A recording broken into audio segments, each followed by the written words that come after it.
నిన్న ప్రముఖ దినపత్రికలో వచ్చిన వార్తను ఖండిస్తూ ఏలేశ్వరంలో టీడీపీ కౌన్సిలర్ సభ్యులు టీడీపీ శ్రేణులతో కలిసి ప్రైవేట్ ఫంక్షన్ హాల్లో పాత్రికేయ సమావేశం నిర్వహించారు.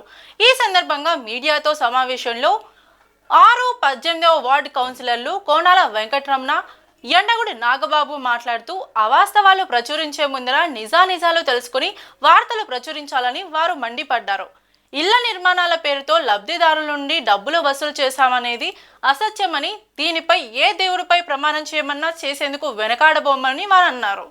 అలాగే గత 5 సంవత్సరాల ప్రభుత్వ కాలంలో మీరు చేసిన అవినీతిపై ప్రతి ఒక్కటి తమ వద్ద ఆధారాలు ఉన్నాయని అన్నారు.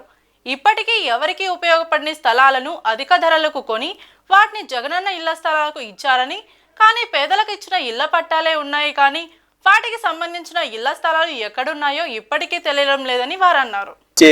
ఈ రోజు ఆ స్థలాలకి లోన్లు ఇప్పిస్తామని డబ్బులు తీసుకుంటామని లేనిపోయిన ఆరోపణలు చేస్తున్నారు.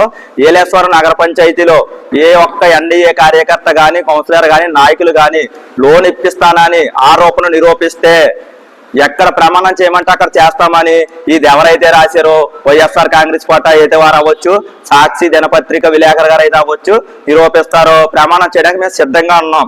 ఈ రోజు గత 5 సంవత్సరాల్లో మీరు ల్యాండ్ ఈక్వేషన్ లో సంపాదించిన అవినీతి సొమ్ము ఎక్కడా సంపాదించలేదని, ఎక్కడా కూడా రూపాయి అవినీతి జరగలేదని మీరు నమ్మే ఏ దేవుడి మీద అయినా మీరు ప్రమాణం చేయడానికి సిద్ధంగా ఉన్నారా అని ఇది రాసిన వారిని, దీని వెనక ఉన్న వారిని క్వశ్చన్ చేస్తున్నాం.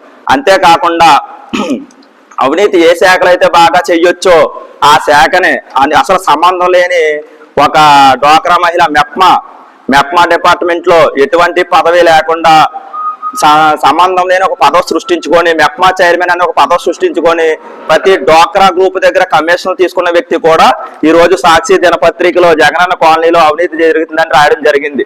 ఆయన డ్వాక్రా మహిళల దగ్గర ఎంతంత తీసుకున్నారో మాకు తెలుసు. అది తీసుకోలేదని ఆయన కూడా ప్రమాణం చేయడానికి సిద్ధంగా ఉంటే ఈ రోజు 5,000 రూపాయలు లోన్ ఇప్పిస్తామని ఏ కార్యకర్త అడిగినా మీరు నిరూపిస్తే దానికి మేము సిద్ధంగా ఉన్నామని. అంతేకాకుండా గత ప్రభుత్వం 7 కోట్లు 8 కోట్లు స్కామ్ జరిగింది. భూమి కొని, గవర్నమెంట్ డబ్బులు భూమి కొని రిజిస్ట్రేషన్ చేసి మరీ లబ్ధిదారుతుంటే ఇవాళ అక్కడ భూమి కనపడట్లేదు. మరి ఆ భూమి తీసుకున్నారు, ఆ భూమి ద్వారా వచ్చిన ల్యాండ్ ఎక్వేషన్ డబ్బులు ఎవరైతే తీసుకున్నారో వారు కూడా ఇప్పుడు సాక్ష్యాలతో నిరూపిస్తాం. ఈ రోజు ఏలేశ్వరం నగర పంచాయతీలో కూటమి ప్రభుత్వం వచ్చి సంవత్సర కాలం అవుతుంది. ఎలాంటి అభివృద్ధి జరుగుతుందో తెలుస్తుంది. అంతేకాకుండా అవినీతి లేదు వైఎస్ఆర్ వల్ల అట్లా అవినీతి చేయడం వల్లే రాష్ట్రంలోనే ప్రజలు బుద్ధి చెప్పి 11 సీట్లకే వైఎస్ఆర్ కాంగ్రెస్ పార్టీని పరిమితం చేశారు. మీరు అది దృష్టిలో పెట్టుకొని రానున్న రోజులు ఎవరిస్తే బాగుంటుందని మీడియా మిత్రుల ద్వారా వారికి తెలియజేయడం జరుగుతుంది.